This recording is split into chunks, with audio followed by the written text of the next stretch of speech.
Hello students, मेरे YouTube channel online coaching classes में आपका स्वागत है। तो स्टूडेंट्स, पिछली वीडियो में मैंने आपको बताया था कि हमने एक लाइन ड्रॉ किया था, फिर हम यहाँ पे बीच में 0 लिख दिया था। यहाँ पे 1 2 3 4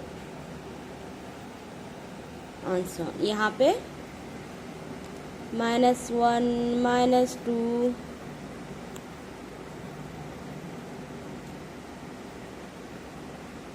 -3 -4 ये लिया था। अगर हमने फिर एक थैला लिया, फिर हम जो है इस डायरेक्शन में आपने अगर चलना स्टार्ट किया और जो सारे नंबर्स को आपने उठाने स्टार्ट किए, तो इसमें जैसे 1 2 3 4 ये नंबर्स को आपने जो है 5 6 ये नंबर्स को आपने उठाने स्टार्ट किए, तो हमें क्या इससे क्या कौन से नंबर मिले? प्राकृतिक संख्याएं। प्राकृतिक संख्याएं, संख्याएं, नेचुरल नंबर, नेचुरल नंबर हमें मिला। फिर इस दिशा में वापस आए, इस दिशा में हम वापस आए और फिर हमने 0 को भी उठाया और इस थैले में हमने 0 को भी ऐड कर लिया। इस तरह से हमें क्या मिला था? इस तरीके से हम जो है हमने 0 को भी उठाना शुरू किया था, तो 0 को इंक्लूड करके हमें जो मिला था वो था पूर्ण संख्याएं। पूर्ण संख्याएं, पूर्ण संख्याएं या होल नंबर, होल नंबर। ठीक है, ये होल नंबर। फिर उसके बाद हमने जो है इस डायरेक्शन में हमने चलना स्टार्ट किया, इस डायरेक्शन में। तो इस डायरेक्शन में हमने चलना स्टार्ट किया, तो हमने माइनस जो इस डायरेक्शन में जो नंबर्स हैं उनको भी उठाना स्टार्ट किया और इस थैले में भर दिया। जैसे -1 -2 -3 -4 -5। तो इससे हमें क्या मिला था? हमें इससे मिला था पूर्णांक, पूर्णांक, इंटीजर।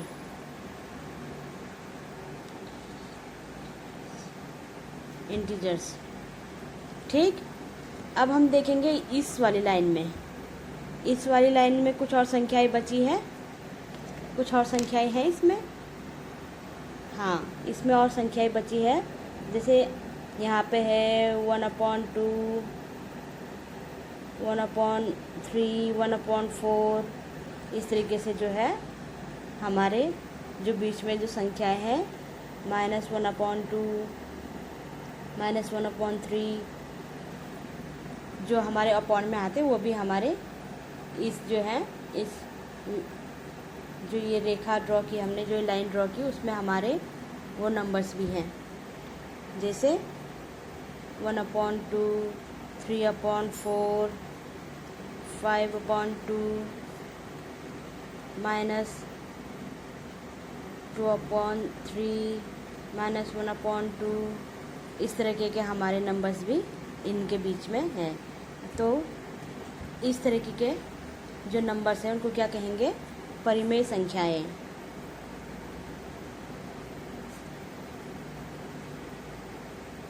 परिमेय संख्याएं, रेशनल नंबर, रेशनल नंबर, परिमेय संख्याएं। इसको हम P/Q के फॉर्म में लिखते हैं। ठीक है, परिमेय संख्याओं को Q से रिप्रेजेंट किया जाता है। परिमेय संख्या को P/Q के रूप में लिखा जाता है, जहाँ P और Q क्या है? पूर्णांक, पूर्णांक। पूर्णांक है, ठीक है, क्या है, पूर्णांक। बट इसमें क्या होगा, q does not equals to 0। अगर q 0 हो गया तो वो परिमेय संख्याएं नहीं होंगी, क्योंकि अगर q 0 हो गया था, अगर सपोज p की वैल्यू 1 है और q इक्वल टू 0 है, तो 1 अपॉन 0, तो अगर p की वैल्यू कितनी है, 1 है, और q की वैल्यू 0 है, तो p 1/0 इक्वल टू क्या हो जाएगा, इन्फिनिटी, जो परिमेय संख्या जो है हमें नहीं मिलेगी। अब स्टूडेंट हम आते हैं प्रश्नावली 1.1 में। क्वेश्चन क्या है, क्या 0 एक परिमेय संख्या है, क्या इसे p/q के रूप में लिख सकते हैं, जहां p और q पूर्णांक है और q does not equal to 0 है। तो इसमें आएगा हाँ, क्या 0 एक परिमेय संख्या है, हाँ 0 एक परिमेय संख्या है, और इसे हम p/q के रूप में लिख सकते हैं, जहाँ क्या है, p और q पूर्णांक है and q does not equals to 0। इसमें सिर्फ ये इस चीज़ को फॉलो करता है कि q does not equal to 0। तो 1.1 इसमें आएगा हाँ 0 एक परिमेय संख्या है, एक परिमेय संख्या है। बस ये क्या होना चाहिए, q does not equals to 0।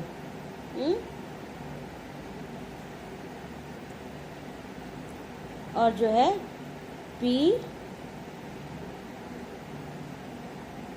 और q क्या होना चाहिए,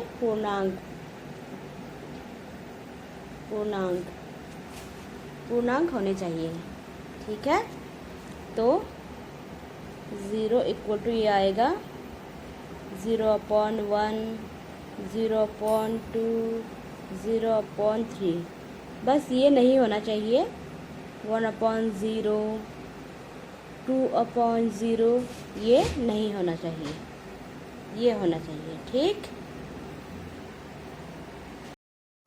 अब दूसरा क्वेश्चन क्या है, दूसरा क्वेश्चन है 3 और 4 के बीच में 6 परिमेय संख्याएं ज्ञात कीजिए। 3 और 4 के बीच में 6 परिमेय संख्याएं, ठीक है। अब दूसरा क्वेश्चन क्या है, 3 और 4 के बीच में 6 परिमेय संख्याएं ज्ञात कीजिए। ये है सेकंड क्वेश्चन, ठीक है। सेकंड क्वेश्चन है 3 और 4 के बीच 6 परिमेय संख्याएं। तो 3 को हम क्या लिख सकते हैं, इसको लिख सकते हैं 21/6 + 1 लिख सकते हैं, इक्वल टू 21/7। और 4 को क्या लिख सकते हैं, 28/6 + 1 इक्वल टू 28/7 लिख सकते हैं। 7 चौको 28, 4 आ जाएगा, और ये 7 या 21, 3 आ गया है ना। तो हम 3 को इस फॉर्म में और 4 को इस फॉर्म में भी लिख सकते हैं। अब हमें 3 और 4 के बीच में 6 परिमेय संख्या लिखनी है, ठीक है। तो 21/7, उसके बाद क्या आएगा 22/7, फिर 23/7, फिर 24/7, 25/7, 26/7, 1 2 3 4 5 हो गई 5। तो 3 और 4 के बीच में 6 परिमेय संख्याएं इस तरह से हम निकालेंगे।